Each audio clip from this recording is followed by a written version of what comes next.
السلام عليكم ورحمة الله وبركاته. اللهم صل وسلم وبارك على سيدنا محمد وعلى آله وصحبه وسلم. عاملين ايه؟ يا رب تكونوا بخير وفي أتم صحة وأفضل حال. أنا عملت معاكم البيتزا كتير. بصوا هنا البيتزا ما شاء الله اختمرت معايا وزي الفل. ده كيلو دقيق. طبعا انتوا عارفين انا عملت معاكم البيتزا كتير. حطينا ايه عليها؟ حطينا لبن بودرة وحطينا زيت وملح اللهم صل على حضرة النبي، وسكر حبيبات، واحد باكت من الخميرة، وعجننا بمية دافية. دي كده جبنة موتزاريلا معايا، دي كانوا كده شوية معايا في الفريزر طلعتهم برضو. معايا هنا فلفل، معايا زيتون مخلي اخضر كده واسود، ومعايا طماطم كده قطعتها صغير، ومعايا كاتشب هحطه في ارضية في ارضية ايه، قولوا معايا، البيتزا. تمام. او ممكن تعملي الصلصه بتاعتها بالبصل والبتاع ده، ايه البتاع ده مش عارفه. البصل والطماطم والثوم البودر والبصل البودر. بس انا وفرت كده على نفسي وقلت اعمل ايه. انا بقى هعمل يعتبر ميني بيتزا كده، ايه، مش كبيره قوي. هنبدا كده نقول ايه. بصوا العجينه بسم الله ما شاء الله تحفه. بصوا العجينه عامله ازاي. هبطت كده الخمر بتاعها، وهبدأ بقى اخد. انا ابني الكبير كده عايز واحدة كبيرة، بيتزاية كبيرة اهو. ببل ايدي كده زيت عشان العجينة ما تلزقش معايا. اخد واحدة كده اهو. بصوا العجينة سلسة خالص معايا وزي الفل اهو. اهو ده كده حجمها. هبدأ ارص كده، والباقي بقى هعمله قطع ايه صغيرة، مش هعمل قطع كبيرة. تمام اهو. اهو انا بحب صراحة اللي هي البيتزا الوسط. بصوا العجينة بسم الله ما شاء الله ناجحة مليون في المية اهو.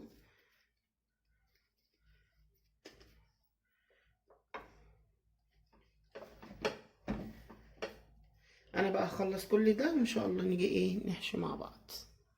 احشيها بقى واوريها لكم، انتوا كده كده عارفين يعني الطريقة. وهنا طبعا البسطرمة بتاعتي مخلية كده من التوم زي ما انتوا عارفين. يلا حبيب قلبي الغاليين اهو، عملت كده بالبسطرمة وعملت بالصدوق زي ما انتوا شايفين، وعملت دي كده اتنين برضه اهو من تحت، وعملت واحدة كبيرة اهي. دي نص كده بسطرمة ونص صدق. وادي كده الجبنة اهي، لسه بقى بحط يتشمع كده البيتزا، وبعد كده برجع اطلعها واحط لها الجبنة. يلا نسويها بقى ونوريها لكم لما نخلصها. حبايب قلبي الغاليين انتظروا مني فيديو البيتزا الجامد ده. بجد عملنا بيتزا كده اقتصادية بس شكلها تحفة زي ما انتوا شايفين كده. يلا حبايب قلبي انتظروا الفيديو ده في القناة. بحبكم في الله. سلام. اهو حبايب قلبي الغاليين عملنا البيتزا كده وخلصناها. مش شرط يبقى عندي فلفل الوان. بصوا خفيفة جدا وجميلة، والتسوية بتاعتها بصوا فوق الروعة، بجد تحفة. وعملنا الاتنين دول كمان، بصوا شكلهم جميل ازاي. اوريكم التسوية بتاعتها. وعملنا الكبيرة دي لابني، بصوا برضو التسوية بتاعتها تحفة. بصوا طرية جدا، بصوا عاملة زي الاستيك بتترفع معايا بصوا بكل سهولة. بصوا عاملة ازاي. ودي بصوا التسوية بتاعتها برضو جميلة.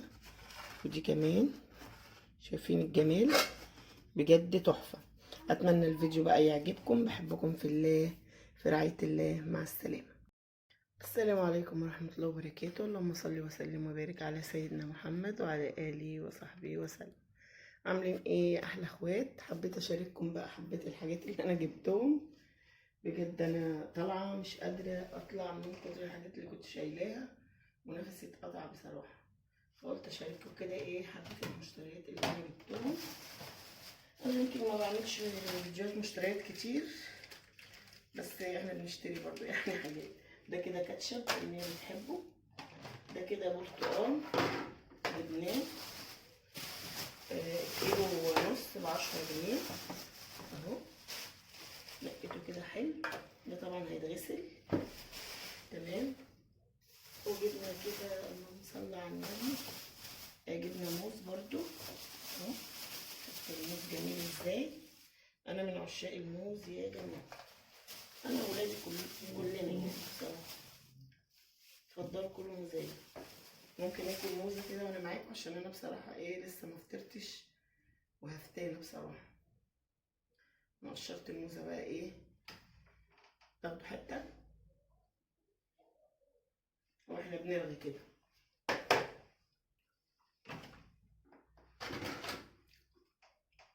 استنوا اكل الموزه ونكمل.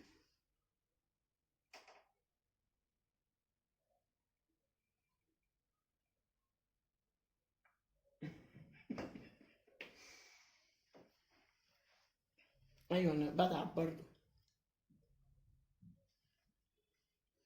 هحط بقى القشر هنا ونكمل. انا بقى هفصل عقبال ما اجيب الكيس ده، عشان انا ما بنش. يلا تعالوا تعالوا بقى، خلاص كلنا الموز. السلة الطماطم ب8 جنيه. دي طبعا فراخ. جبنا كده فرخه ما شاء الله كبيره. بصوا بتاع الفراخ هنا بيحط لنا كيس ملح على الفراخ، يعني بيديها لنا بالمحلول بتاعها. تمام. جبنا طماطم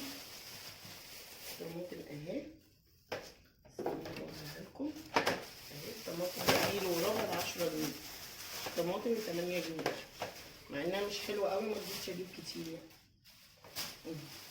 جبنا خيار كيلو ونص ب10 جنيه. هو يوم العشرات النهارده. الموز ب15 جنيه، كلنا عارفين. ده كده ليمون وفلفل وخيار. انا عندي ليمون جوه، انا طبعا هبقى ارتبهم، بس انا بوريكم يعني. جبنا خيار، في خيار اهي كمان. جبنا بطاطس، طبعا هفضيها كده في البوله اهي.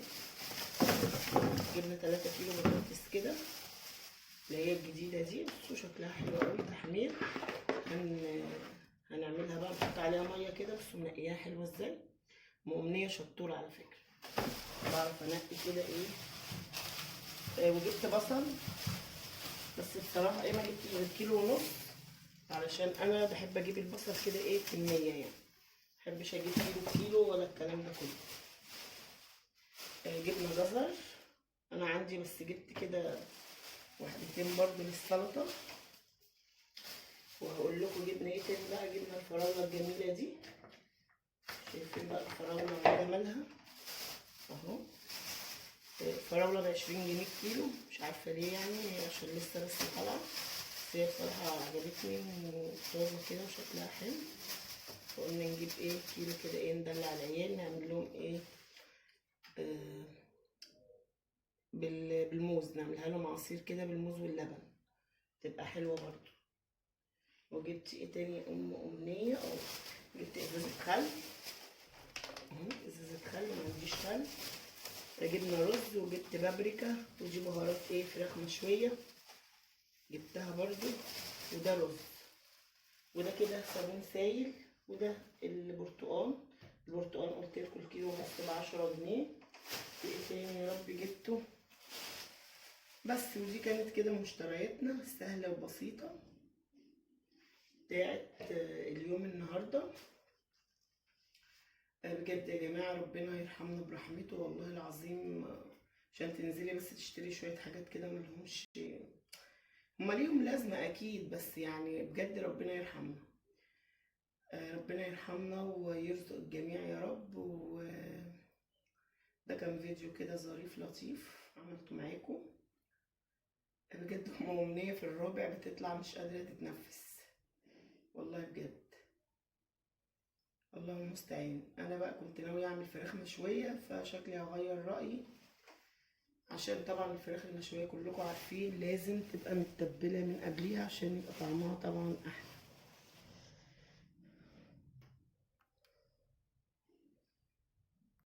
دي كده بقى كانت مشترياتنا. ربنا يقوي كل الناس والله بجد، والناس الطبقات اللي هي ربنا يرزقهم ان شاء الله. بحبكم في الله. اتمنى بقى منكم التفاعل، واتمنى ان احنا نحب الخير لبعض. بحبكم في الله. لو الفيديو عجبكم ما تنسوناش في لايك وشير. مع السلامة.